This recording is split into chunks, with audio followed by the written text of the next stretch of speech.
toque en Cuevana 3, que es una página que generalmente veo, que está, bueno, está doblada, por ahí uno está muy acostumbrado, entonces por ahí descarta esa opción porque está doblada, bueno, pero Ah, tiene su magia también. Y bueno, él venía de la magia, ¿no? Su Sí, director. no, quería Este, que la vean porque es una película que repone bastante como, igual ahora vamos a hablar de ella, con cierto género, algo de la historia del cine, que me parece que está bueno, un poquito por el tema que vamos a ver hoy, que vamos a terminar de ver, eh, sobre todo, ay, espera que se conectó Nora, ahí va, que vamos a terminar de ver como el cine de la transparencia o montaje de la transparencia, que fue lo que habíamos iniciado la clase pasada. Hoy me quedaban para mostrar de la clase pasada dos fragmentitos.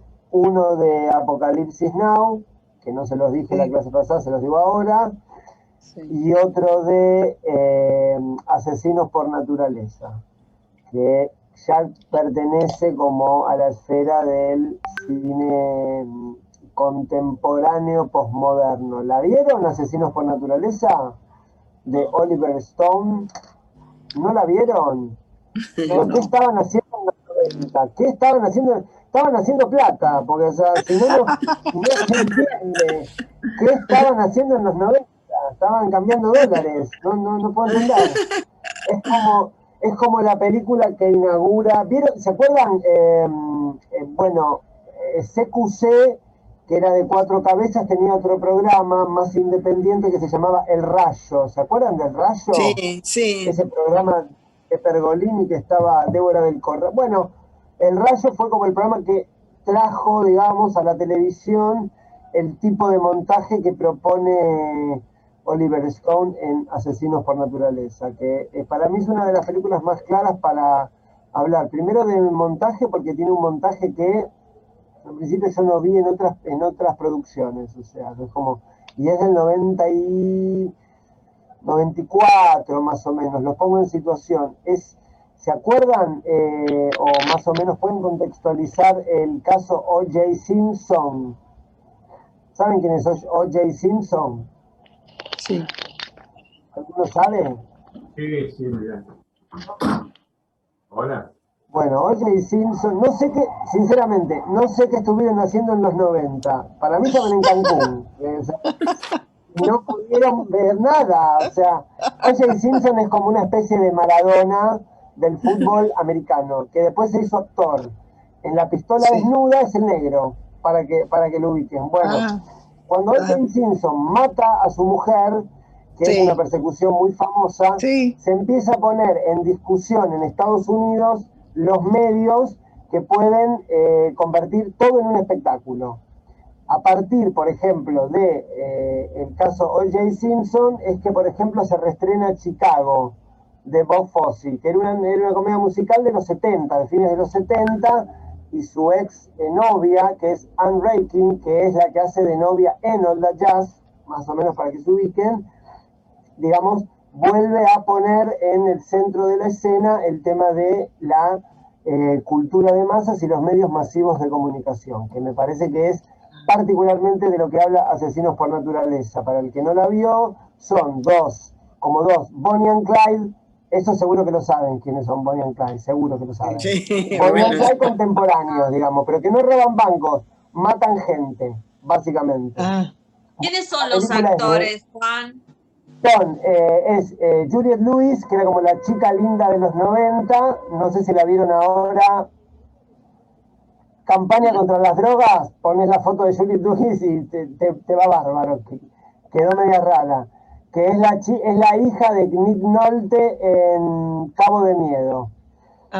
sí. Él se llama Woody Harrelson, que es como un actor así medio independiente americano. Uy, está sonando como un teléfono. Esperen que está hablando Hernán, que no sé qué preguntó. Ya están con el sí. Ahí va.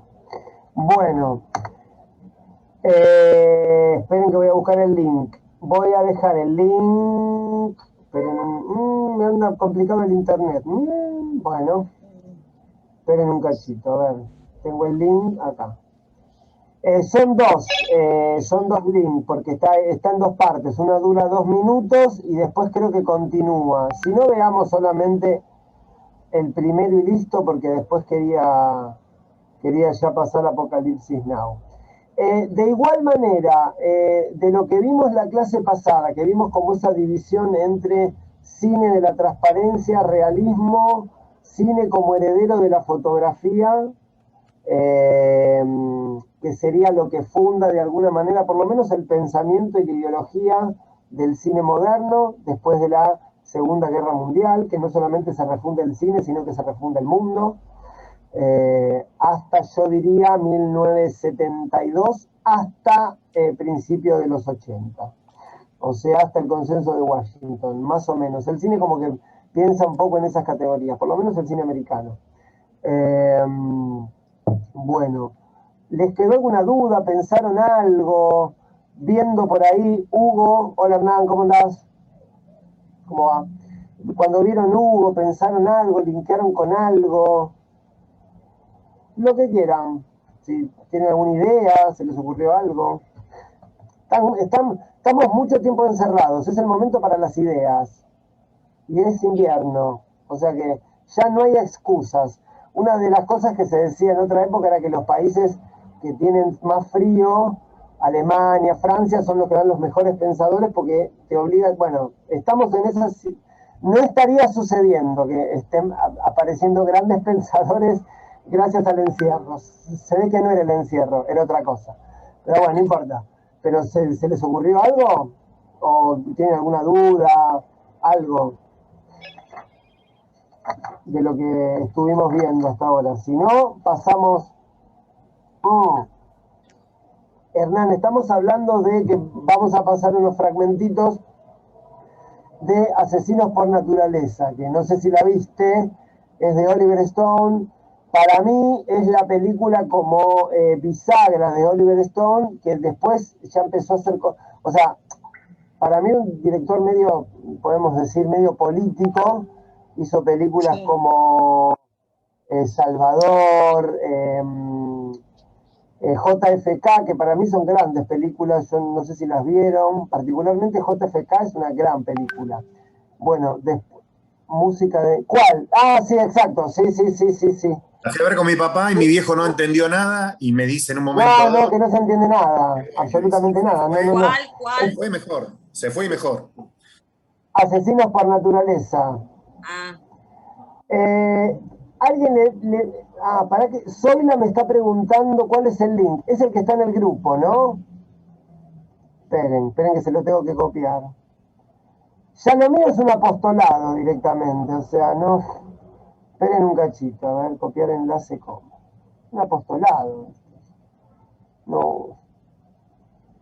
¿Cómo hago, Porque encima yo soy. No soy muy ducho. Esperen un cachito, Si no, ponelo en la descripción del grupo. No, es que ella está en el grupo y está en la descripción, pero por ahí entre que yo le comento todo eso, eso puede implicar más preguntas. Entonces le mando el link directamente porque... Bien. Y una cosita más, por si les interesa, descubrí, yo no sé si se los mandé por WhatsApp o no. Esperen un cachito. Yo tengo una biblioteca que está allá, que ven ahí, que es la de los libros no leídos o no comprendidos o no algo. Sí, bueno, lo mandaste. Esa, ahí va. Bueno, y encontré este libro de Alexander Kluge, se los recomiendo enfáticamente porque nos va a venir bien, sobre todo para el cine, como se llama, ¿no? Primitivo, que, bueno, claramente si algo es primitivo, el que lo está enunciando es un europeo, que ellos desconocen lo primitivo, o sea, lo primitivo es lo que está afuera, el otro. Bueno, pero está bueno como los orígenes del cine para comprender ciertas cosas desde un lugar un poquito más, si quieren, como una especie de antropología del cine. Bien, entonces, lo que yo les decía, Hernán, es sí, de la clase pasada hoy, les quedó alguna duda, algo que les resonó cuando vieron Hugo, si la pudieron ver. Hoy vamos a hablar un poquito de eso, vamos a hablar de cine de la transparencia, como para terminar, un poquito de género, de efecto género, acá me anoté, y esperen, y algunas cuestiones del verosímil, que tiene que ver con el género. ¿Esto por qué se los doy? Bueno, en principio porque estamos en una época donde los géneros están extintos. Y si hay género es porque hay industria, si no, no habría género, básicamente. O sea, el cine es de género o el cine en su nacimiento va hacia los géneros, habría que ver qué entendemos por género, porque es el primer arte que nace, de alguna manera, entre comillas, siendo industrial. No hay otro en la historia de la humanidad que haya tenido ese marco. Es industrial, no solamente en su distribución, sino también en su producción. Y también en su exhibición. Porque imagínense que no se van a hacer películas para un solo espectador. En todo caso, las vanguardias sí lo han hecho, Andy Warhol, etcétera, pero no es como la esencia, digamos.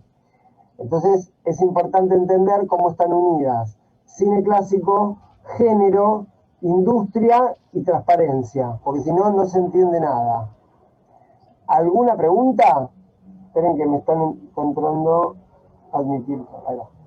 ¿Vos qué te Bueno, parece? Medianoche en París. sí. Medianoche en París. ¿Cómo? Medianoche en París. Oh, creo que ya me lo preguntaste. Woody Allen es un director que me agrada. No sé si es la película que más me gusta de él. Me gusta más, sinceramente, así como Oliver Stone, esto que les estoy comentando, tiene como un momento de pasaje de JFK a en los 90, en mitad de los 90, con Asesinos por Naturaleza. Woody Allen tiene como una... que yo no sé si ven películas de Woody Allen. Está medio cancelado Woody Allen igual, porque vieron que sale con la hija, bueno, tuvo como unos problemas. Medio complicado, como Nabokov. Complicado, bueno. Pero a mí me gusta mucho su cine que va del 78, que arranca con... que es como una trilogía medio Manhattan, Annie Hall, y una película que hace con Charlotte Rampling, que no me acuerdo cómo se llama Memorias, creo.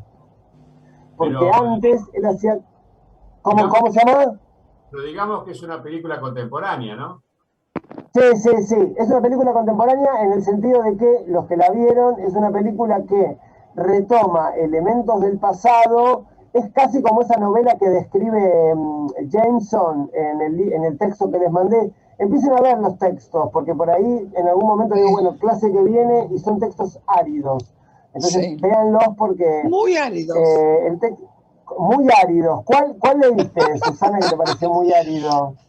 Mira, yo empecé con el yo empecé con el primero de Jameson. Sí, y después me pasé al Walter Benjamin. Sí. Ese me gustó un poco más. ¿No funcionó ninguno? ¿Ese un poquito más? Ese me gustó más y el narrador también me pareció bien. Bien. Claro, porque ahora, por ejemplo, en el de Jameson, espera que le respondo a Salvador. En el de Jameson, una de las novelas que nombra Jameson como piedra angular de la posmodernidad es una novela que se llama Ragtime, que tiene el mismo procedimiento que tiene Medianoche en París. O sea, Woody Allen claramente toma ese procedimiento de hacer conversar a personajes trans históricamente. Esa operación es de la posmodernidad, digamos. Sí, ahí una película con... Sí, ahí me pasé. Dije, ahí ¿Saben qué pasa con esos libros? Que yo les recomiendo que si nombran alguna película o algún libro, por lo menos googleen de qué va el libro. Claro. Y vean la película. Por ejemplo, yo cuando me puse a estudiar todo el año pasado estos textos, tuve que ver películas que me parecen un toque un embole. Por ejemplo, Todos los hombres del presidente, que es la película del cine de conspiración, porque si no, no se entiende. Él está hablando y da por sentado que el lector la vio. Sí, si no, no se entiende nada. Está bien. Entonces sí, Salvador, yo creo que es una película que es interesante igual, porque, sobre todo para hacer un estudio puntual sobre Woody Allen, que no es la primera vez que hace algo así. Él tiene una película más vieja, que creo que es una de las pocas que no dirige él, que se llama Sueños de un seductor, que él creo que se quiere conquistar a Diane Keaton, no me acuerdo a quién, y lo asiste Humphrey Bogart. Una Sí, película sí, de los sí, años 70, es así, sí, Sueños de un seductor. Creo que es la única que no dirige él, que es una película también un poco posmoderna porque tiene una intertextualidad, o sea, una cita, pero prácticamente todo el corpus del texto tiene una cita de Casablanca, digamos. Es como una ah, especie de claro, homenaje, a cita Casablanca. a esa película. Está, Casablanca la vieron todos, ¿verdad? Todos, si yo digo sí, Casablanca sí, saben que es. sí, Perfecto, bueno, sí, porque sí, de ahí si sí. lo consigo, podemos hacer una clase que me parece muy piola. Yo la doy en guión, pero se puede dar acá también. Hay un texto de Humberto Eco que se llama Casablanca o el crepúsculo de los dioses, que Ah, Humberto Eco se pregunta por qué porque en los años 70 pasaban Casablanca en la televisión y se generaban fanáticos como si fuera sí, una gran película, y él describe que es una película hasta medio tonta y que se escribió medio en el momento, que no tiene una gran idea atrás, y se pregunta por qué es tan famosa. Bueno, y hace todo un desarrollo. Lo digo ya, hay algunos autores que trabajan más del palo de la semiótica y de la semiología, o sea, del estudio de los signos. Hay como toda una tradición de eso. A mí, yo como básicamente no soy semiólogo y no sé, bueno, nada, por ahí me cuesta un poco más.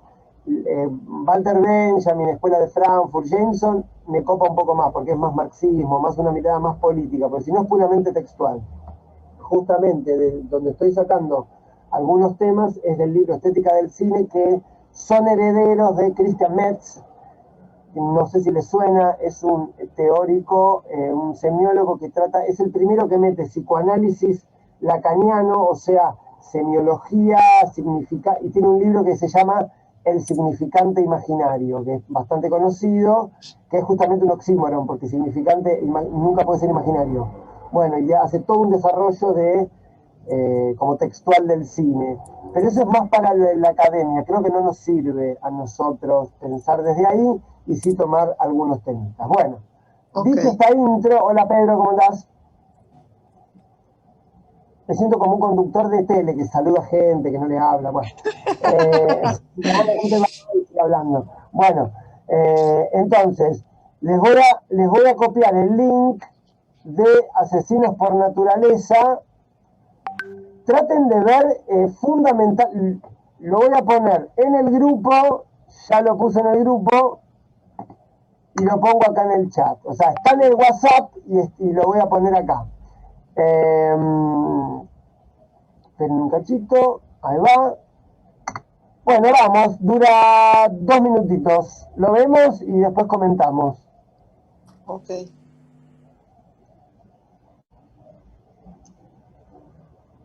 Traten de silenciarse, así escuchamos bien.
Bueno, cortita, sigue un poquito más, pero más o menos en este contexto algo se entendió.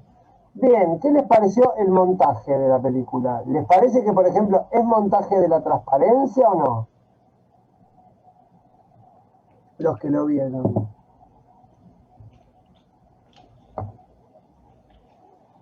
Sin miedo, sin miedo. ¿Les parece que es una película, por ejemplo, que tiene el montaje de, no sé, una serie de una serie de Netflix? ¿Una serie convencional de Netflix? No, sería el montaje dialéctico.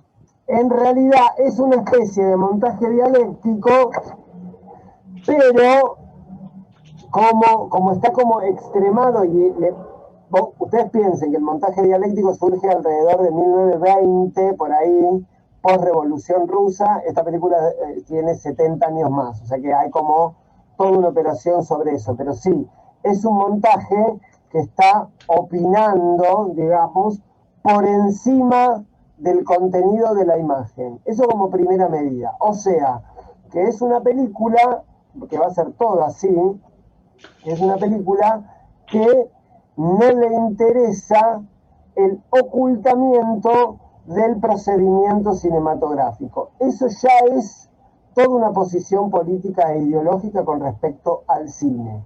Cuando ustedes ven una película donde el montaje está puesto en primer plano y la operación del montaje, o sea, la operación y el trabajo sobre los fragmentos está, digamos, genera una juntura que se nota, que se ve, se ven los cortes y no hay una intencionalidad de ocultar el dispositivo cinematográfico, pues entonces estamos en principio en una película o moderna o contemporánea. Esta particularmente es una película contemporánea. ¿Por qué? ¿Vieron todos como los pequeños elementos que aparecen de una familia americana? Aparecen unos planos que reponen cierta escena del western, que habíamos dicho que era el género por excelencia del cine americano. Ahora vamos a ver por qué. Yo acá me anoté algunas cositas para contarles. Bueno, por ejemplo, en esta película hay una situación que es una película que de pronto cambia de registro. Entonces, cuando ellos dos se conocen en el formato de la sitcom. O sea, están actuando, es una película convencional, sitcom. Y después vuelven a la road movie, que es la película de carreteras, que es lo que es esta película, digamos. Lo que esta película trabaja, el montaje, siempre está pensado a partir de cierto punto de vista. El punto de vista, a ver si se los puedo explicar con lo que tengo a mano. Espero que sí. Supónganse que la cámara es esta cámara que tengo yo. Personaje 1, personaje 2. ¿No? Bueno, entre estos dos hay un eje que se llama eje de acción. Y entre estos dos y la cámara está lo que se llama el eje óptico. Si ustedes se fijan bien, la cámara nunca va a cruzar, digamos, para este lado en un corte, porque se supone que lo que yo estoy viendo así, lo vería así. ¿Se entiende? Entonces, eso significa que hay un punto de vista que elige el director, entre comillas, narrador, que cuenta de esa manera. Bueno, esta película entra dentro del campo de lo contemporáneo porque busca el límite, digamos, de romper el paradigma del eje óptico y el eje de acción. Entonces, cuando estamos en presencia de por ejemplo, Hugo no rompe nada. Hugo es una película que respeta perfectamente el eje de acción y el eje óptico. El eje óptico es entre el personaje y la cámara, y el eje de acción es entre los personajes intervinientes. Si hay más de dos, puede haber 3, 4, cada uno, cada vez que se interrelacionen, generarán un eje distinto. ¿Se entiende hasta acá? Más o menos. Entonces, esta película lo que trabaja, acá me lo noté, es cambiar permanentemente el foco del montaje y el punto de vista. ¿Por qué? Porque lo que le interesa contar a esta película, o la estética para definir lo que tiene esta película, para que nos demos cuenta que es contemporánea, es lo que se llama, si leyeron el texto de Jameson lo van a sacar, el pastiche posmoderno. Esta película sería un pastiche posmoderno. ¿Por qué? Porque su situación paródica es sobre estilos muertos. Por ejemplo, La pequeña familia en el televisor, que ya en los 90 era viejo, de los años 50. Como habíamos dicho la clase pasada, no sé si lo dije acá o en guión, pero digo, cada vez que Estados Unidos tiene como algún Nixon, vos sabés que no la vi tanto, pero es posible porque es del mismo director, sí. No, en la película, cuando Sí, empieza, viste que está la televisión y se ve la imagen sí. de Nixon riéndose. Claro, bueno, Oliver Stone trabaja con eso, tiene como una suerte de obsesión con penetrar en el reverso de la trama del sueño americano, digamos. Es como un poco como David Lynch, lo que pasa es que lo hace más profundo. Lynch lo hace desde las artes plásticas, digamos. Oliver Stone es más un director más, no sé, convencional. Entonces, lo que hace esta película y lo que podemos empezar a detectar de cómo detectar películas contemporáneas, posmodernas, barroco, manieristas, esas serían todas las definiciones que hay, es cuando, por ejemplo, pasan estas cosas, ¿no? Donde hay digamos, un aparato que está transmitiendo algo totalmente extraído del contexto diegético. ¿Se entiende? Esta película rompe la diégesis todo el tiempo. ¿Por qué? Porque cuando la chica cambia el programa, eso que está viendo no puede estar siendo transmitido nunca. Entonces hay como una ruptura diegética. Esto, que parece bastante obvio, nos obliga, por ejemplo, a pensar en que el cine moderno y contemporáneo no tratan de buscar la empatía con el espectador. La empatía la busca el cine clásico. Cuando digo empatía, digo identificación. La identificación, por supuesto que también es una hipótesis, yo no digo que sea así, pero la identificación, por ejemplo, en el libro de Estética del Cine de Aumont, está tomada para mí como en trazos muy gruesos de lo que se llama en psicoanálisis la transferencia. Está tomado de ahí. Entonces habla de que hay una identificación primaria, después una identificación secundaria, después algo que se llama el estadio del espejo como constitución del yo. ¿Temas un poco rancios? Sí, un poco rancios son los temas, pero bueno, se supone que un espectador genera como cierta empatía con el protagonista. Bueno, en esta película justamente no. ¿Saben por qué? Porque los dos protagonistas son dos asesinos seriales que matan porque sí, que matan porque quieren ser famosos. Entonces, lo que hace esta película es generar desidentificación.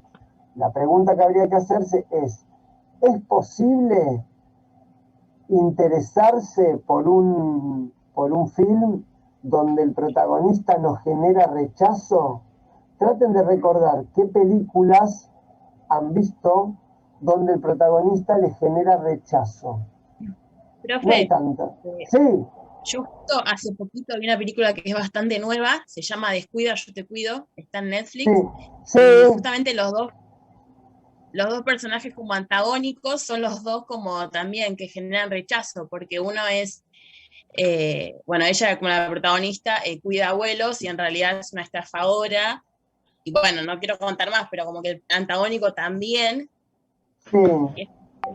Mirá, tendría que verme esa película porque me la recomendaron varios amigos y varias personas. Bueno, puede ser que sí, seguramente. Son casos más raros porque quizás habría que ver,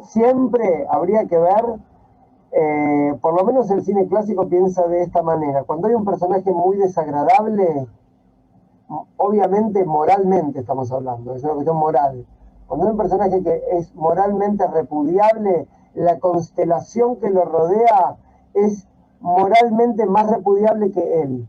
Por ejemplo, caso hegemónico para mí, Hannibal la 2. Ese es el que iba a decir yo, ¿no? Esa claro. para mí es el ejemplo. es el paradigma, porque ustedes fíjense, Hannibal, ¿qué es? Es un tipo, es un asesino serial que se come personas.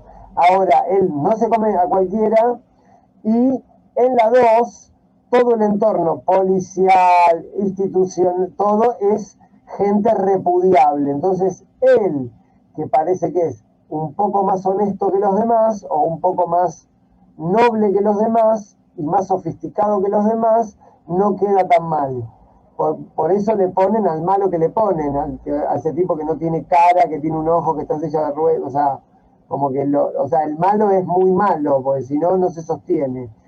Esto lo digo, por ejemplo, en relación a la película que les hice ver, Hugo, que hay empatía directa, no puede no haber empatía con Hugo. O sea, ahora vamos a ver por qué. Hay una extrema empatía porque el cine clásico se ha servido del género del melodrama. El melodrama es el género por excelencia que o te emocionás o te emocionás. No hay vuelta, digamos. O sea, están todos los elementos. De hecho, seguramente ustedes cuando vieron Hugo, si la vieron por primera vez, todos los elementos ya los conocían. Es más, ya sabían ustedes cómo iba a terminar esa película. Bueno, eso es que corresponde al cine clásico. ¿Por qué? Porque el cine clásico siempre cuenta la misma historia. Más, menos. Por ahí el final feliz no le cierra porque es muy inverosímil, pero bueno, no importa, pero siempre es lo mismo. Porque son como dos elementos, creo que ya lo vimos en la clase pasada. Una es intriga de predestinación y frase hermenéutica. Esos son los dos elementos en juego. Intriga de predestinación es que todo lo que se da, todo lo que sucede en el primer acto, después se desarrolla. Todo lo que pasa ahí tiene un valor. Y frase hermenéutica es que la película todas las películas hacen una operación que van hacia adelante por una construcción contingente de las acciones, pero sin embargo, que niegan esa acción, pero sin embargo la película va hacia adelante. ¿Esto qué significa? Que uno sabe que el héroe, cuando se está por caer al precipicio, alguien lo va a salvar. Eso significa. O sea, y claro, lo que habría que preguntarse es lo siguiente: ¿por qué vamos al cine a ver lo mismo? Es una pregunta que nadie se hace esta, porque uno cuando va a un museo, los cuadros son distintos, aunque el autor sea el mismo, o el motivo, o los motivos sean paisajes, supónganse, pero uno va a ver algo distinto, como una mirada medio, entre comillas, moderna, que uno es ávido de novedad.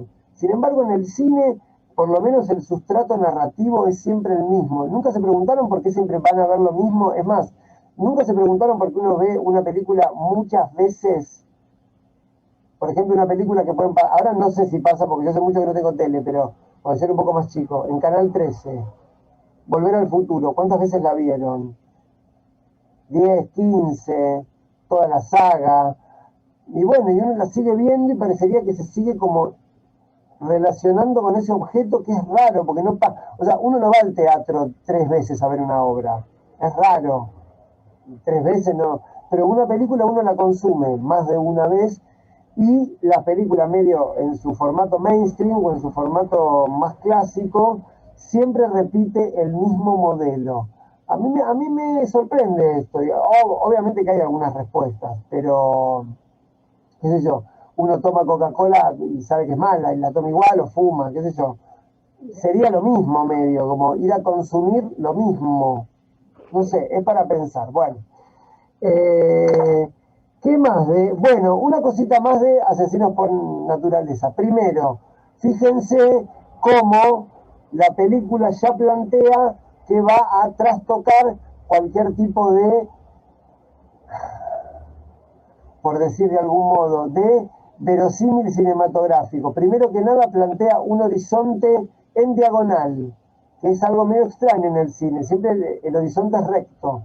¿Por qué? Porque en el formato de cine, yo a ver si lo puedo hacer acá, la pantalla de cine se estructura en 3 tercios, así, 2 rayas así y 2 rayas así.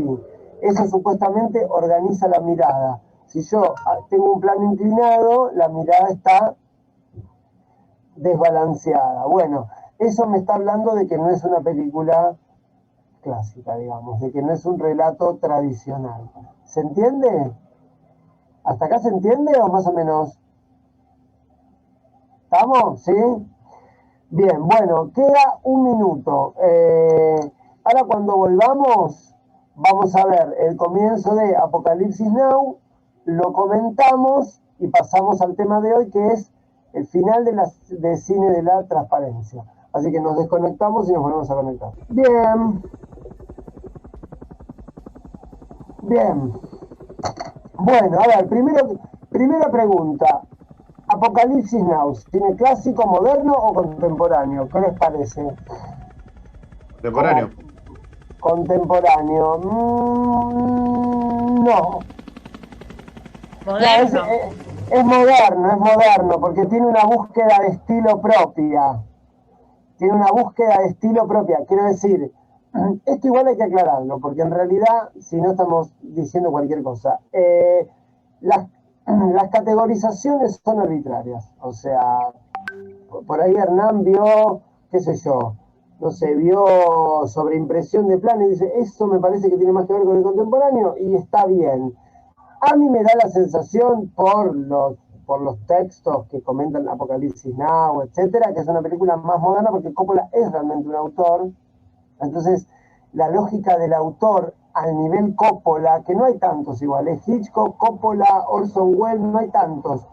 Un poco Kubrick, un poco ya más lejano Polanski, ese tipo de grandes autores son de la modernidad, básicamente, o sea, de la modernidad en el cine, no en las artes, que es anterior, digamos, principios del siglo XX y fin del XIX. Entonces, para mí, este es un director moderno, sobre todo porque retoma ciertos elementos de la tradición. Ustedes saben que Apocalipsis Now es una adaptación literaria, ¿no? ¿Saben? Sí, del Corazón de las Tinieblas de Joseph Conrad, que no tiene nada que ver con Vietnam, sino que es un relato, digamos, una transcripción de narración oral, bien como hace Conrad, de marineros. Por eso Benjamin, cuando lean el texto del narrador, va a reponer estas dos figuras, el marinero y el campesino, y por supuesto el viajero en general. Pero bueno, esas son como cuestiones más como narrativas. Ahora, la construcción de la película, Hernán, te lo digo a vos, pero se los digo a todos, para mí es una película moderna en el sentido de que trata de impresionar con cierta estilística, con cierto estilo de autor. Cuando aparece el autor, aparece el estilo. Antes del autor había género. Básicamente hasta Orson Welles y Hitchcock. Esos dos autores son los que se suelen nombrar como los que inventan, de alguna manera, la noción de autor en el cine. ¿Saben cuáles son los dos elementos? Si no lo saben, se los digo ahora, obvio. Pero, ¿cuáles son los dos elementos por el cual se define a un autor en el cine? ¿O cómo define, no sé, los primeros teóricos un autor en el cine? ¿No saben? ¿No? A ver, puede ser por los temas, pero no. Hay dos elementos muy concretos. ¿Movimiento de cámara? No. No. No exactamente movimiento de cámara, aunque hay algo de eso de lo que vos decís que tiene que ver. ¿Del guión, tal vez? No, porque en el guión está sobre todo montado cuestiones de la historia y cuestiones más temáticas. Piensen en el cine como aparato de captación y reproducción y distribución de imagen. Y o sea, cuando te das cuenta quién es el director, por ejemplo, Almodóvar, no sé. Exactamente. Así, cuando te das, tipo, mirás a una película y decís, esto es Almodóvar seguro. Claro, Allen, eso que vos decís, Antonella, eso que vos decís, podría llamarse la cinematografía. Por ejemplo, ¿vieron películas de los directores franceses? Son dos, pero es uno solo, Jean-Jacques Annaud, es un nombre que no me sale nunca. Bueno, el de Amélie, Delicatessen y Los Niños Perdidos, esas películas son increíbles las tres. Bueno, ese director tiene como una cinematografía que es insoslayable, o sea, uno la ve y ya automáticamente entiende quién es. Bueno. O Wes Anderson también. Wes Anderson también, exacto, sí, Wes Anderson también. Porque, por ejemplo, es un director que ahí está, Wes Anderson, ¿cuál es el elemento clave en el fotograma, o sea, en la unidad mínima de un film, digamos? ¿Cuál es la lógica de todos los fotogramas de Wes Anderson? Digo Wes Su Anderson. paleta de colores o la Y simetría. hay otro elemento de. ¿Cómo? La simetría que utiliza en su Exactamente. Plano. Wes Anderson es un director de la simetría. O sea, siempre plantea como una línea en el medio y todo el plano se articula de acá y de acá. Y un elemento en el medio. Bueno, eso es puesta en escena. Barra, o pongan puesta en escena, barra puesta en cuadro. Entonces, uno de los elementos que define a un autor en el cine es la puesta en escena y la puesta en cuadro. ¿Por qué el cine hace la salvedad de la puesta en cuadro? Porque la puesta en escena es para el teatro, digamos. O sea, ¿cuáles son los elementos intervinientes en un escenario o en un plano, digamos, que funcionan como niveles de representación? Por ejemplo, Wes Anderson trabaja con la simetría. Por ejemplo, Almodóvar trabaja con la exacerbación de los colores y el rostro de la mujer. Por ejemplo, David Lynch trabaja con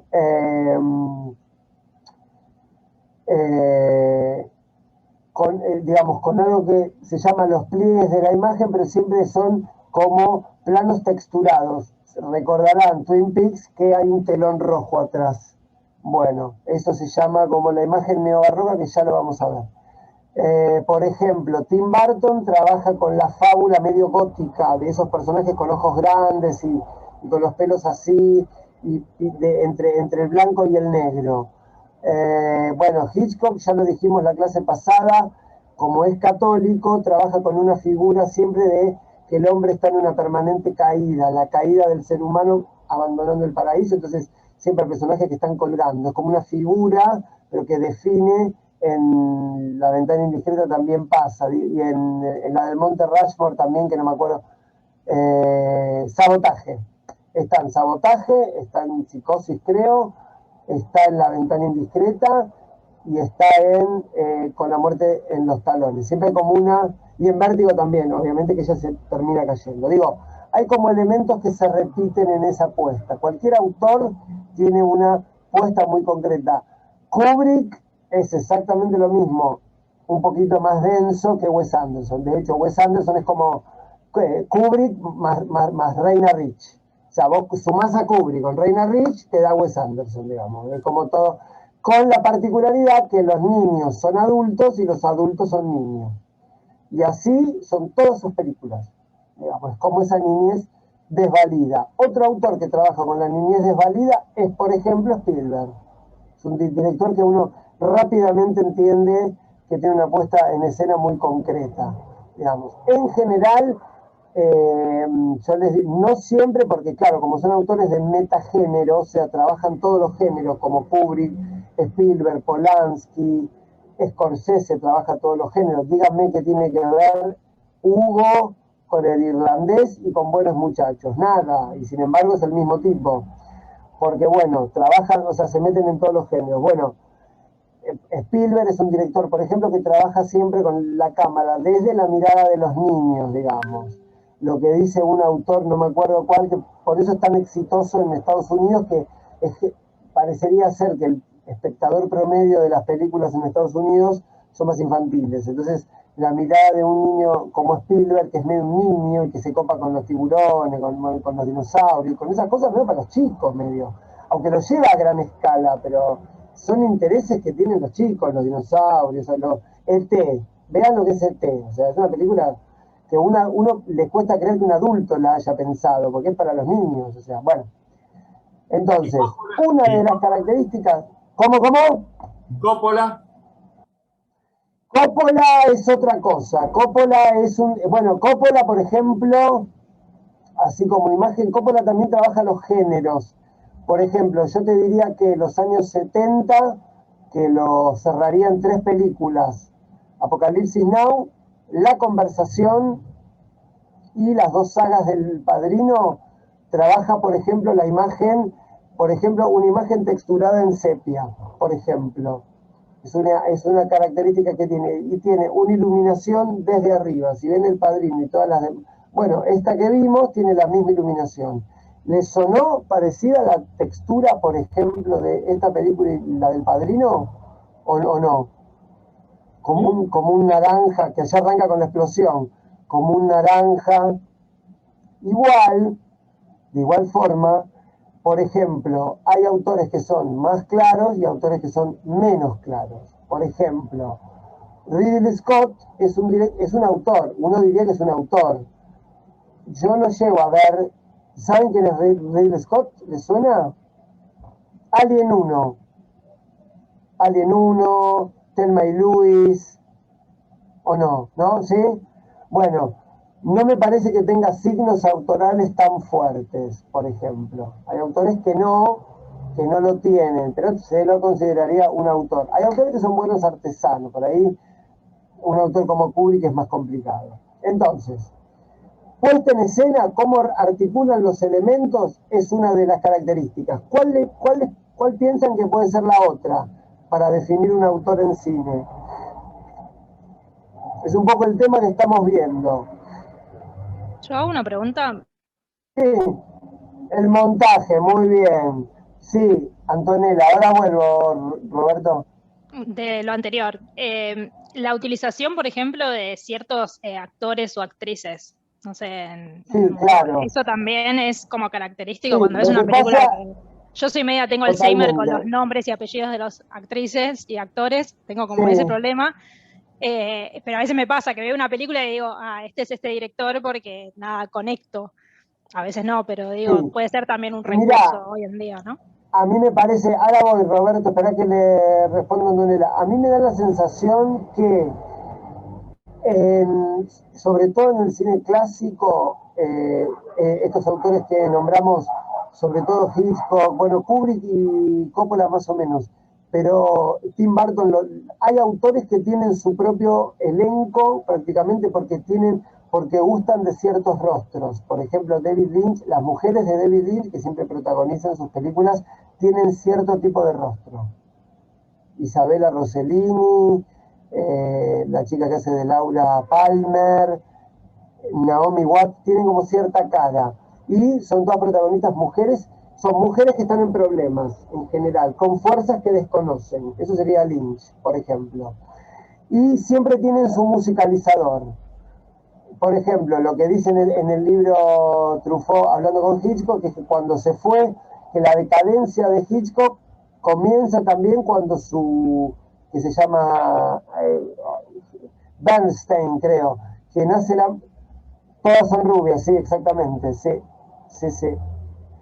Bueno, sí, Kimi Nova, claro, bueno, es una elección. Tarantino también, por ejemplo, como filma los pies, tiene como un fetiche con los pies, no solamente de mujeres, sino de los pies en general. Y de aparecer también.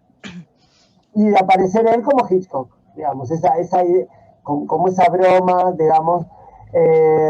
Casi todos los autores en general tienen su propio musicalizador. ¿Por qué? Porque la música es, o sea, el cine de Spielberg sin John Williams no existiría. El de Tim Burton sin Danny Elfman no existiría. El de James Cameron sin James Horner no existiría. O sea, es como que termina de completar la diégesis, digamos. Esto es muy importante. Después bueno, Coppola, creo que es Nino Rota, el autor como del tema del Padrino. Esa película sin ese tema no existe, prácticamente no existe, no, es como que Ese no tema había es nada. como una reversión. Ay, perdón. ¿Cómo? Que ese tema es una reversión, porque Nino Rota es un italiano y creo que las películas de Fellini es una reversión. Ok, bueno, pero digo, esa película sin ese, por eso dije, Coppola no lo tiene en todas las películas. Fíjense que en Apocalipsis Now arranca con The Doors, digamos, que es como, pero porque es como más, no sé, es como más más moderno en un punto, pero digo, en general los autores tienen su musicalización. Acá se intentó hacer en Argentina en los 90, que cada director tenía, bueno, no fue, digamos. Y el otro elemento, como dice Roberto, para volver al tema, es el montaje, porque el montaje, ya lo dijimos, te divide cuál es, digamos, en qué posición con respecto a la empatía y a la identificación, en qué posición te ubicas. Si te ubicas en el cine de la transparencia, o sea, el cine más industrial, el cine, esto es importante que lo anoten o que lo piensen, el cine de industria encubre el montaje como por ejemplo, los automóviles encubren sus junturas, porque la mercancía tiene que presentar, o sea, esta botella de cepita que es vieja, tiene que presentarse como que es completa, total y perfecta, y que fue diseñada para mí. No tiene que verse digamos, no tiene que mostrar la hilacha. Si muestra la hilacha, pertenece a lo que se llama cine contemporáneo o cine moderno, que al director no le interesa como proyecto que el espectador ingrese acríticamente en el relato. ¿Se entiende esto? Si no entienden, pregúntenme. Roberto, ibas a preguntarme algo hace un tiempo, hace unos minutos.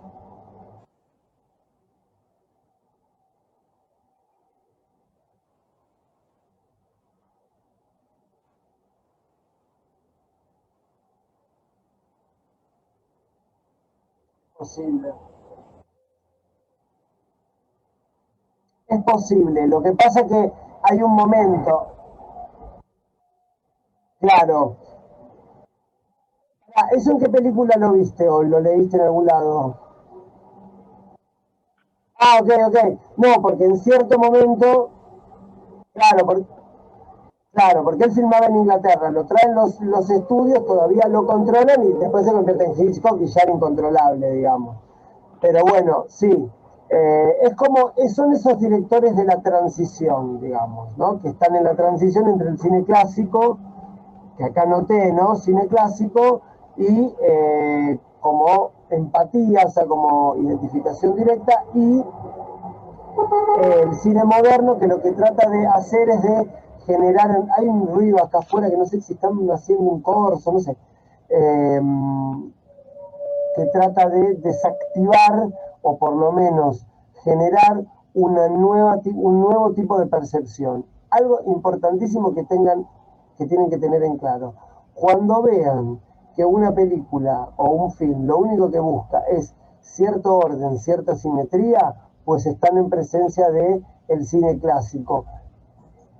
Esté hecha esa película en el año que esté hecha, no importa, porque el cine clásico busca la simetría, busca el orden. El cine moderno y el contemporáneo no.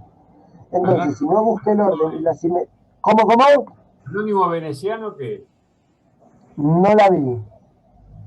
¿De quién es? No sé de quién es. Sé la historia, pero no sé de quién es. No la vi. ¿Cómo? No, si no la viste, no me acuerdo de quién es, o sea... Ok. Pero bueno, siempre piensen en esto. Orden y simetría, cine clásico. Disimetría, no empatía, nuevo tipo de percepción o desautomatización de la percepción, cine moderno o cine contemporáneo. Y eso se van a dar cuenta al toque. Cuando vean, por ejemplo, si vieron Nomadland, ahí se dan cuenta que hay una clara intención de que uno no crea que está frente a un espectáculo de ilusión total barra burguesa al decir de Krakauer, digamos. Lo que quieren hacer es generar otro tipo de espectador. Bien, entonces, anoten bien esto. Puesta en escena y montaje. Dos elementos claros para definir y para poder pensar un autor en el cine. Bien, vamos a Hugo. Los que vieron Hugo. Vamos a ser rápido. ¿Qué les pasó? ¿Qué vieron en Hugo? ¿Qué pudieron pensar? A mí me parece interesante varias cosas, digamos, pero primero que nada, como la vieron todas y ya Tenemos tipo 4 o 5 clases, creo que es la clase 5. Si yo les digo, Hugo, ¿qué tipo de cine es? ¿Clásico, moderno o contemporáneo? ¿Qué me dirían? Por algunas imágenes tiene algo de Clásico. cine clásico. Contemporáneo. Es totalmente clásico, es lo clásico, digamos. Porque primero que nada, porque está capturado por un género. ¿Cuál es el género? Aclaro algo, porque por ahí uno lo da por sentado. Cuando vean una película cuando vean cualquier película, uno como está trabajando con o sea, como está en presencia del cine y uno tiene una lectura sobre el cine de realidad, porque lo que te presenta en la pantalla son cuerpos vivos, digamos, uno cree que está en el realismo, pero es una película totalmente antirrealista, no es realista para nada. Tiene una diégesis particular, por eso pasa todo lo que pasa. Bien, ¿cuál es el género? Fantástico, fábula. Exactamente. ¿Cómo lo sabes? Porque fue exactamente lo que yo noté, sí. Es una fábula. No sé, Exactamente, es un fantástico fábula. me pareció Sí. como la estética de París, todo eso. ¿De cuál de ¿no? quién? O sea, el montaje, cómo se veía París y todo eso, como que se veía súper hermoso, pero irreal. Exactamente, pero ojo con esto, no es que se veía irreal porque no tenían el dinero, hay una intención de irrealidad, de fábula, de una cámara que viene de lejos, se mete por la ciudad. Fíjense lo que hace Scorsese. ¿Cuál es que es parte de los temas de la película? Que es un tema que vamos a ver un poquito más adelante, para que ustedes empiecen a ver, o por lo menos pensar algo, Roberto, que empiecen a pensar que una película que presenta, digo clásica porque presenta una intención de principio de simetría o de orden, trabaja siempre con elementos que va atravesando todo el relato y que en cada momento va cobrando un valor distinto. Por ejemplo, el tren, el objeto tren en Hugo es fundamental porque, por lo menos, esta película postula que la primera exhibición cinematográfica fue la llegada del tren. ¿Qué hace Scorsese como un homenaje inverso? Hace que la cámara vaya entre medio de los trenes, como diciendo, pues ahora estamos en la época que la cámara puede avanzar sobre los trenes y no los trenes tienen que venir. Eso como primera medida. Como segundo, uno podría pensar que ya la cámara está totalmente libre de cualquier tipo de atadura. ¿Por qué? Porque como hablamos la clase pasada, ya la imagen en un 70% está construida sobre sí misma. Antes había que construir un espacio y capturarlo. Ahora se construye directamente gracias a la tecnología digital. Esta película es casi toda digital, o sea, toda en green screen, digamos, green creo que se llama. Y bueno, pero como para que les quede, la máquina como elemento conceptual está en toda la película, ya sea en los trenes, en los mecanismos de relojería y en el autómata. ¿Se dan cuenta cómo arranca con el tren, relojería, autómata, el cine? Es una película que si yo les preguntara, si yo les tomara un examen, bueno, ¿cuál es el tema de esta película? El tema es la tecnología, son los aparatos, no es ni el amor, ni la memoria. Eso sí, no es que no está, pero eso es parte de la fábula, del relato, pero no de la cinematografía. ¿Se entiende esto? Porque está bueno que lo empecemos como a pensar, digamos. Por ejemplo, en Apocalipsis Now, claramente las alucinaciones de él, vieron que en un momento cuando estábamos viendo aparece como un fundido así de que, como una especie de cara medio como azteca, como primitiva. Bueno, eso es porque el tipo tiene una alucinación al futuro, porque esa es la cara que está cuando está Marlon Brando. Bueno, digo, está trabajando con esos elementos.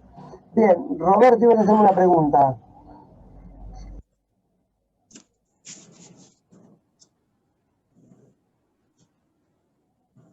¿Está filmada en Londres? Ok, pero fueron a filmarla a Londres porque había una estación, porque digamos, el universo diegético que quiere plantear es es Francia, digamos, es París. Ah, ok. Sí, sí, y no encubre que está totalmente. Yo creo que, no sé igual, pero creo que Scorsese debe haber querido hacer una intención medio de irrealizar más la irrealidad, como de saturar lo irreal que es esa película, porque se nota un montón los efectos, digamos. Ustedes si ven, por ejemplo, el irlandés, que también es de él, no tiene efectos 3D, salvo la cara de los actores que, bueno, hacen lo que pueden. O sea, Robert De Niro tiene 80 años y parece 50 y entonces le ponen como un G3, creo que se llama, un CG, no sé cómo se llama ese efecto, para que parezca más joven, pero bien. Otra cosita que anoté. ¿Por qué por ejemplo, el elemento del autómata? ¿En qué momento se hace referencia, que aparte tiene que ver con el cine en su aspecto más, si quiere, más político? ¿Por qué Méliès entra en desgracia? ¿Se acuerdan? Por la guerra. Exacto. ¿Y qué pasó en la guerra? En la guerra se destruyó todo. Se destruyó todo y las personas, los soldados, volvían No con querían. un aparato de percepción ya distinto. Exacto. Eso en la historia del cine, sobre todo, y si leen lo de Alexander Klug lo van a entender mejor, se empezó a pensar en la lógica del autómata. ¿Saben qué película lo define perfectamente bien? Anticipando el autómata, o sea, el soldado del nacionalsocialismo 2. Metrópolis. Muy bien. No, tengo unos alumnos brillantes. Metrópolis y El Golem. Sí, esas dos películas. Sí. Exactamente. A ver, esto que digo yo lo dicen en las escuelas de cine que yo estudié, no es que yo estoy descubriendo. ¿Podés que repetir las dos películas, por favor? Que no ¿Cómo no? Metrópolis de Fritz Lang Sí. y El Golem, que es un mito de tradición judía. Sí. Sí.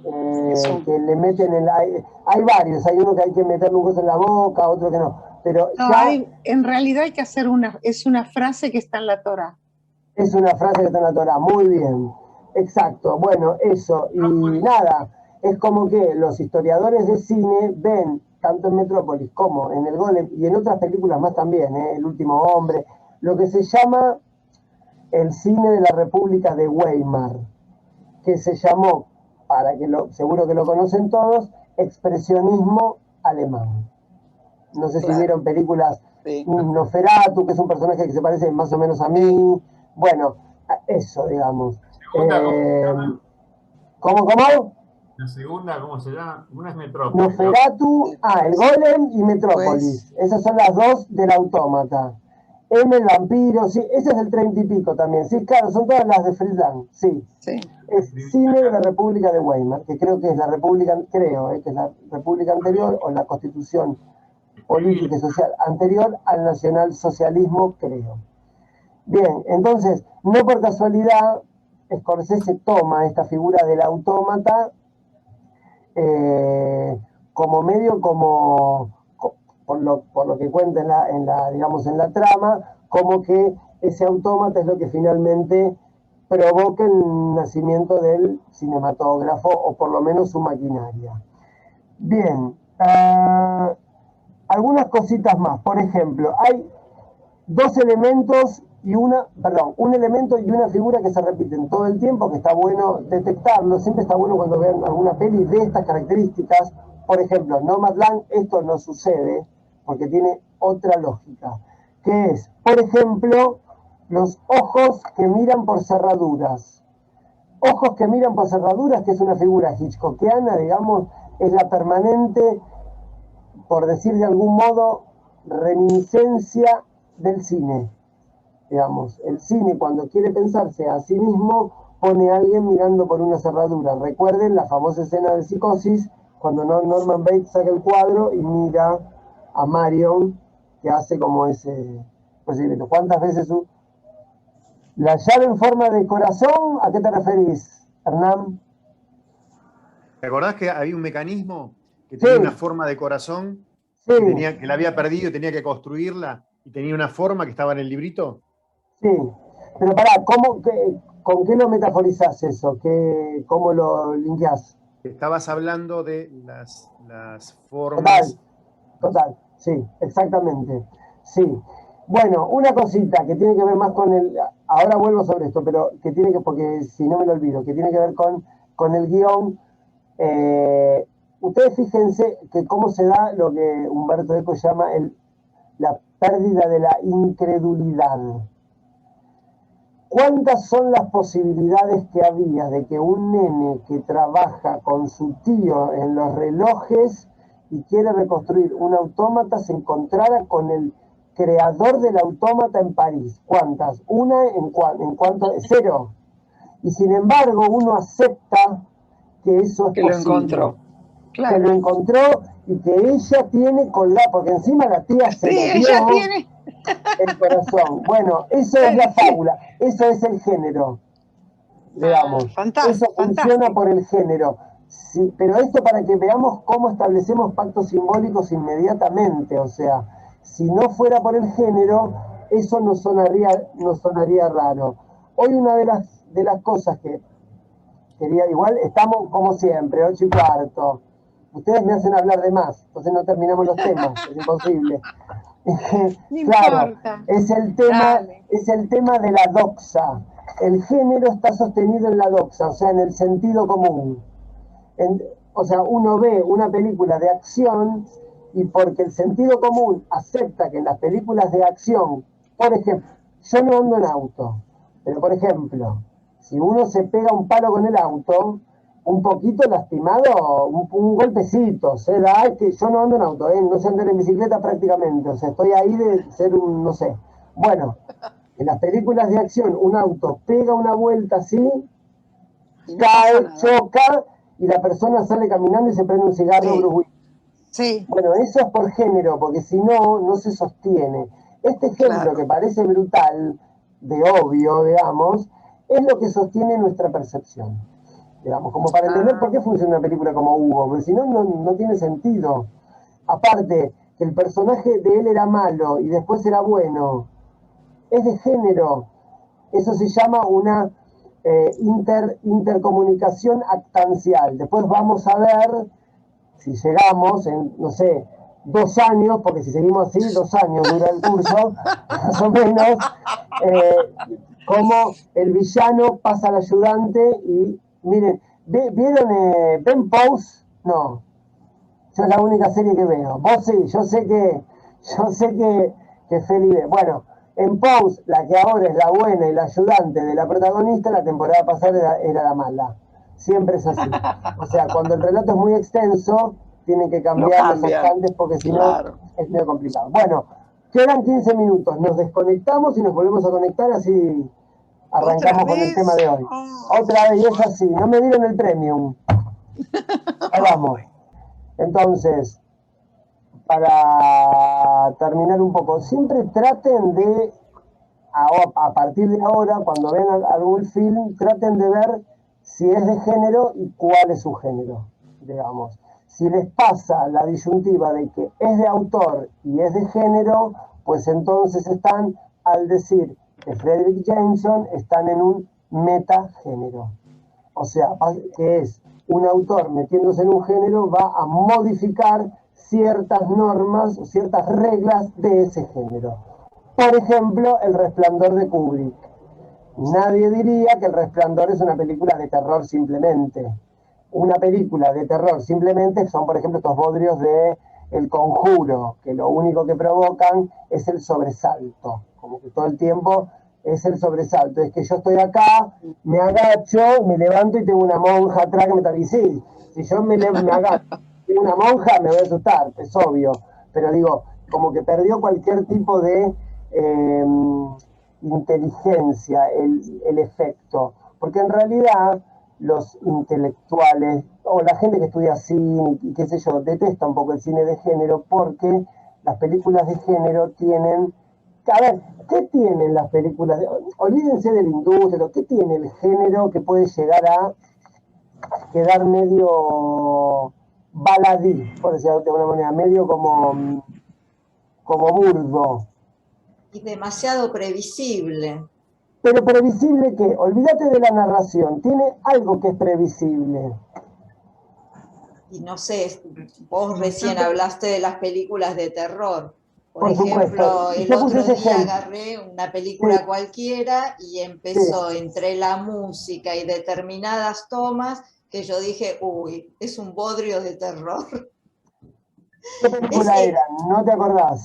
No me acuerdo porque la agarré así a la noche. En realidad estaba en una plataforma y no sé por qué, en vez de tomarme la película que puse, me pasó a otra. Entonces, claro, yo empecé a ver y dije, me parece que no es la que quería ver. Y claro, entre música, determinadas tomas ya que son muy previsibles de ese género, o sea, a los 5 minutos ya está. Mira, bueno, como para todos, el problema con las películas extremadamente de género, cuando solo queda el género y no queda más nada, es que lo que es muy evidente es qué tipo de emoción quiere generar. Entonces, cuando una película, cuando un objeto artístico, cuando un film revela la emoción que quiere producirte, en principio uno genera una resistencia, porque es demasiado obvio. Son esas, por ejemplo, Nomadland a mí no me terminó de gustar tanto, no porque fuera de género, sino porque quiere emocionarte a como dé lugar. Y hay cosas que si uno las construye en un relato más o menos organizadamente, te van a afectar. Una enfermedad terminal, y el productor dice, no, hay que poner un poco más. Bueno, una enfermedad terminal en un chico, listo, lloramos, ya no hay vuelta. Entonces, si eso no tiene una justificación, es demasiado como burdo en un punto. Los géneros que más desdeñados son los géneros que parecería que tienen el efecto como más expuesto, el terror y la comedia, por ejemplo, que son dos géneros que claramente uno va a ver una comedia para pasarla bien, no va a ver una comedia para tener una reflexión, y el terror también.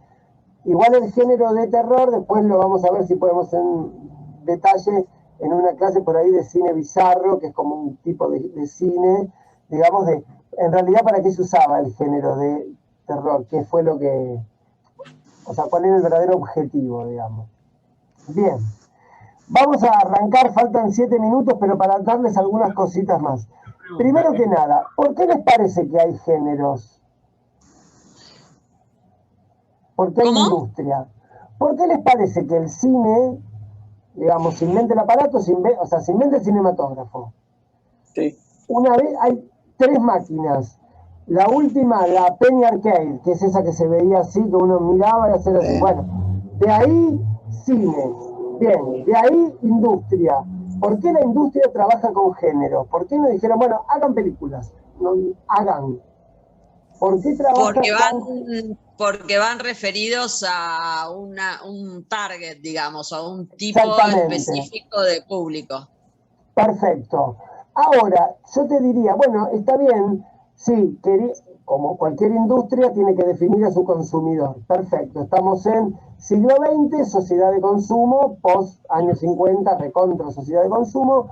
El tema es, ¿por qué ir a los géneros? Mejor dicho, ¿dónde había géneros?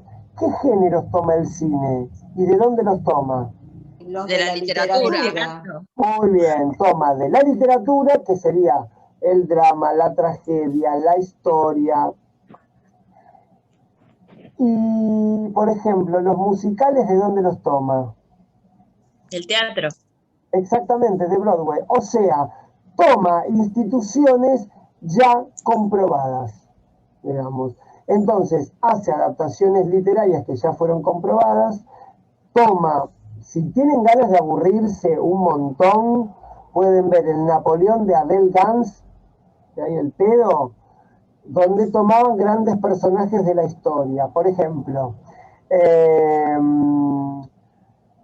a ver qué otro género me anoté acá. El cine negro de la literatura, también. Fantástico, comienzo del siglo XIX, ¿con qué novela? A veces la sacan.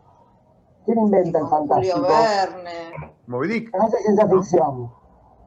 Bueno, el fantástico es ciencia ficción también. ¿Cuál es la novela que funda Yo les diría que es la Biblia, pero por ahí es muy extremo ir a la Biblia porque serpiente, gente que está desnuda, es raro. Pero bueno, el origen digamos, de todo el pensamiento occidental desde el medioevo era medio literatura fantástica. Bien, pero llegamos al siglo XIX. ¿Cuál es la novela que funda ese género? Frankenstein, no. Exactamente, Frankenstein, digamos, sí, exactamente. Y fíjense que lo toma directo, porque el cine, al decir de Fareta, digamos, en general es fantástico. O sea, ya hay algo de lo fantástico que está operando ahí, porque si no, no funcionaría. Hay como algo medio de magia que se establece como de magia en la pantalla. Esperen que se me está entrando. Ahí va. El Sí. romanticismo es un género, ¿no? ¿Cómo? ¿El romanticismo es un género? El romanticismo es una corriente que se da fundamentalmente en Alemania, que sí, está muy bien eso que decís. Fareta dice que en realidad el cine ajusta las cuentas con el romanticismo, porque el romanticismo trata de ser un movimiento filosófico, artístico, estético, etcétera, Sí.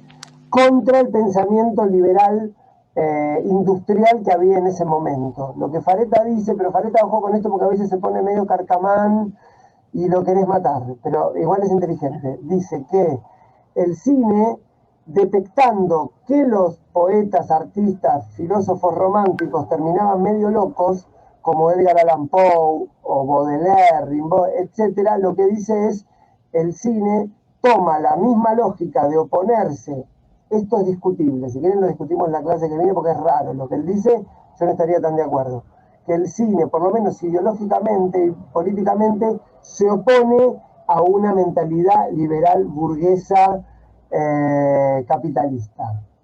Medio raro porque si hay algo que es capitalista es el cine, pero bueno, él dice que no.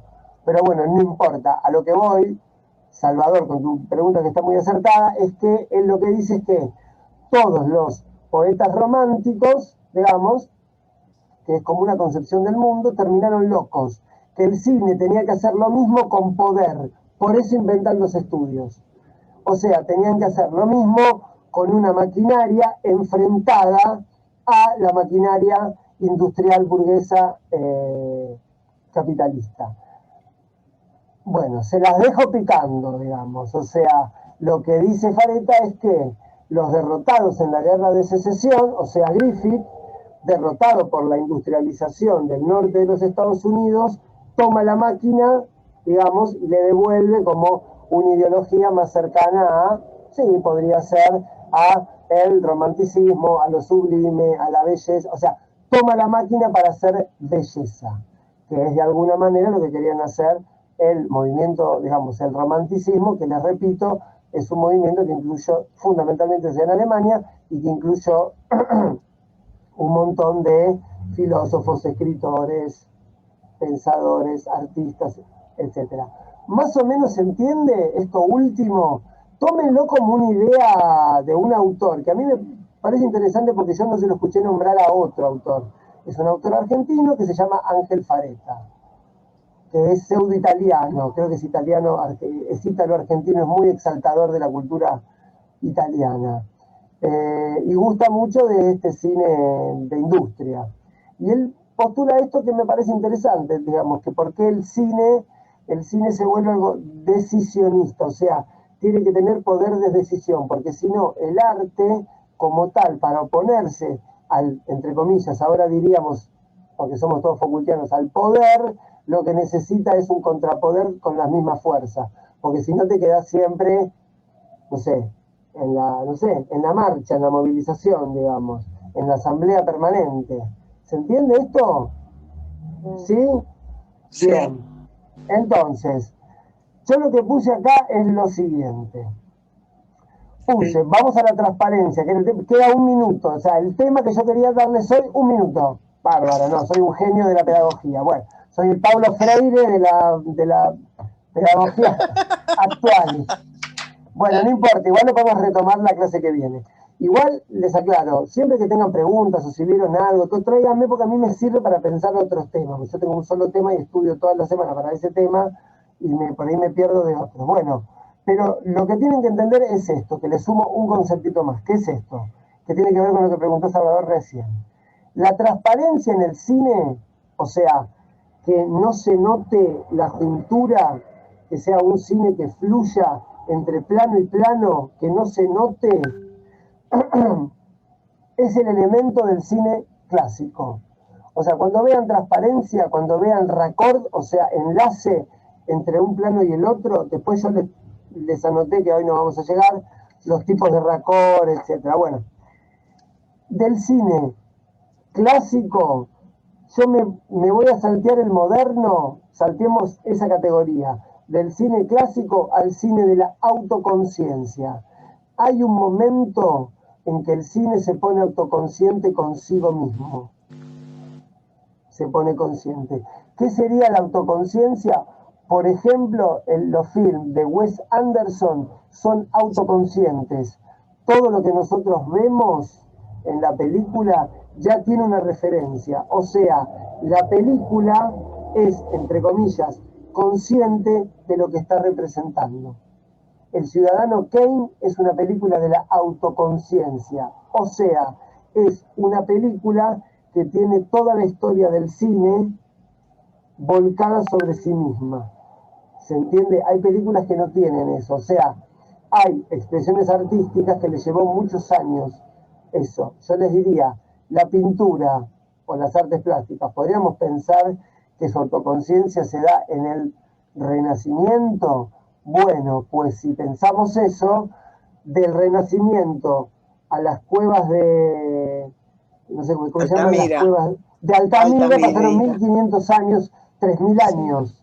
Pasaron 3000 años de evolución. Esto se dio en 30 años. Por eso Fareta dice, el cine se anticipó.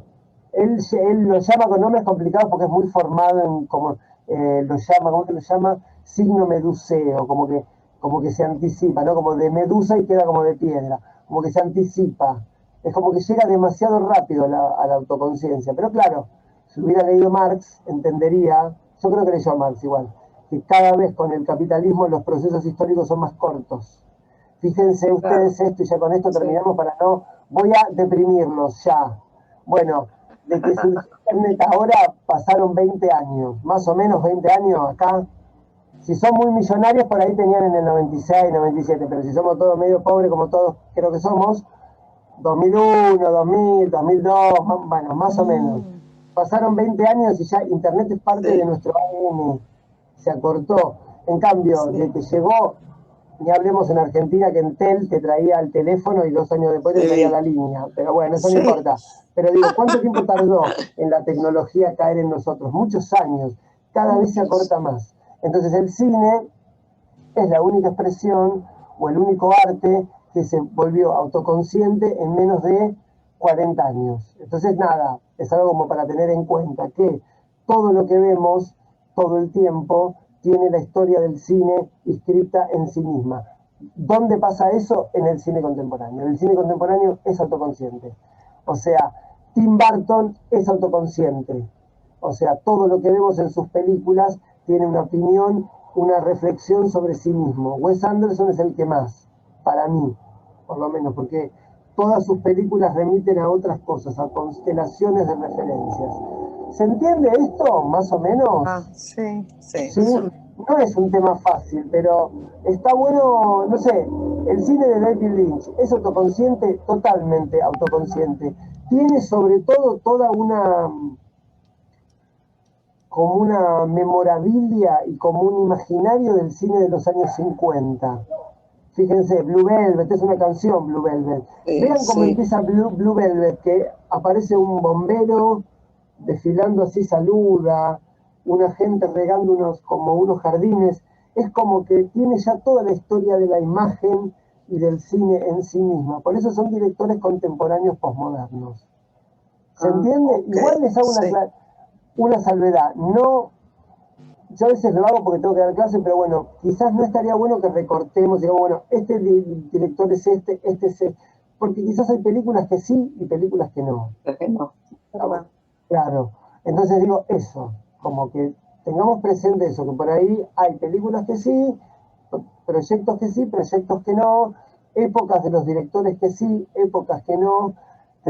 Por ejemplo, Woody Allen, como nombraba Salvador al principio, en el momento de Medianoche en París, y seguramente en otras también, en este momento me recuerdo Desconstruyendo a Harry, se llama Deconstructing Harry, que es una película que se nota que tiene como también toda la historia del cine encima, o películas como, que no son las más conocidas de él, Días de Radio, Broadway, Danny Rose, Disparo sobre Broadway, Poderosa Afrodita, esas no tanto, pero, o sea, esas un poco más. El resto es un director, es un autor, que está inventando un género. Bueno, Sí, inventando es un más o autor. menos, le roba a Bergman, pero eso, no, por ejemplo, Interiores es Bergman, o sea, película de Bergman. Sí, Pero sí. bueno, no importa, digo, es un autor. ¿Se entiende esto? Sí. Yo para no, Está.